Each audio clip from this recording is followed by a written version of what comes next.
Kalau kita melihat hal-hal seperti ini, tidak bisa hanya melihat satu titik. Satu titik, Harus betul. secara keseluruhan, Iya. kita harus akui bahwa hal-hal seperti ini semakin baik. Termasuk jalan yang ada di Kota Manado.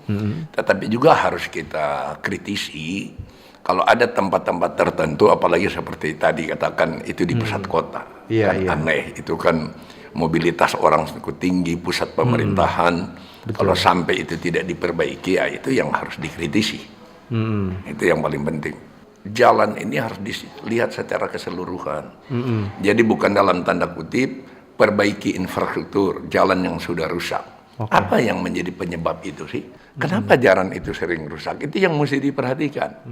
Yang pertama tentu kualitas tanah, perencanaannya, aspal. Kan kita tahu, aspal itu ada yang standar SNI, besi, helm. Nah, apakah aspal itu dipakai yang standar SNI? Ini penting, karena kalau dipakai itu, jangankan banjir. Orang Manado bilang rinte-rinte aja, anyor. Ini persoalan. Belum merusak jalan itu, satu beban. Mobil-mobil yang isi pasir, beban itu sering turun. Jadi harus dilihat banjir, drainase. Jadi perencanaan buat jalan walaupun bagus tapi drainasenya tidak bagus, kita sering lihat toh. Air jadi salah satu perusak itu. Kedua, gempa bumi, longsor. Ketiga, cuaca yang ekstrim sering membuat retak itu. Jadi ada banyak faktor, tetapi kembali kepada pemerintah prinsipnya. Masyarakat ikut mengkritisi, mengawasi itu. Pemerintah yang harus dari awal harus profesional. Kalau profesional kan itu semua harus baik. Baru faktor alam ya sudah, semua juga tahu kalau memang longsor siapa yang mau longsor.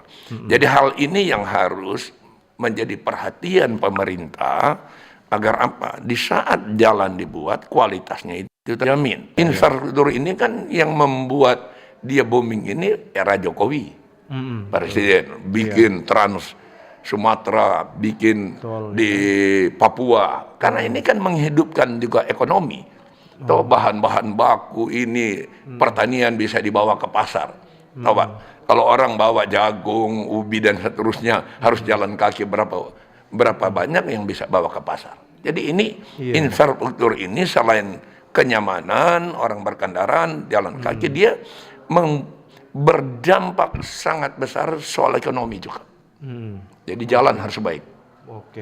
Jalan ini harus kita jaga bersama karena apa? Kita buang sampah sembarangan saja di got. Got itu macet, air naik ke aspal.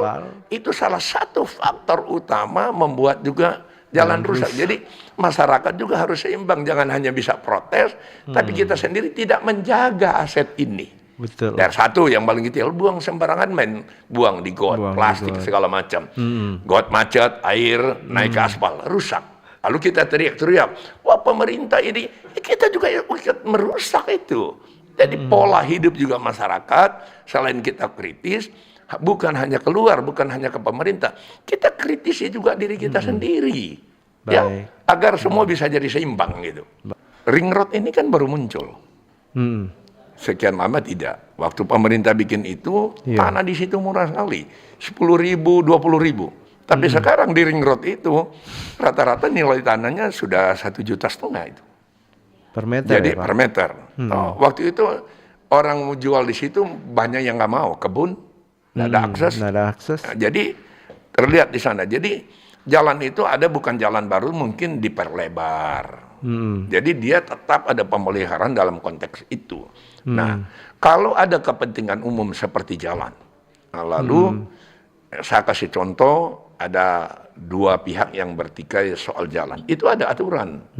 Itu bisa dibuat, ada standar pemerintah, NOP dan perhitungan seterusnya, itu dititip kepada pengadilan uangnya.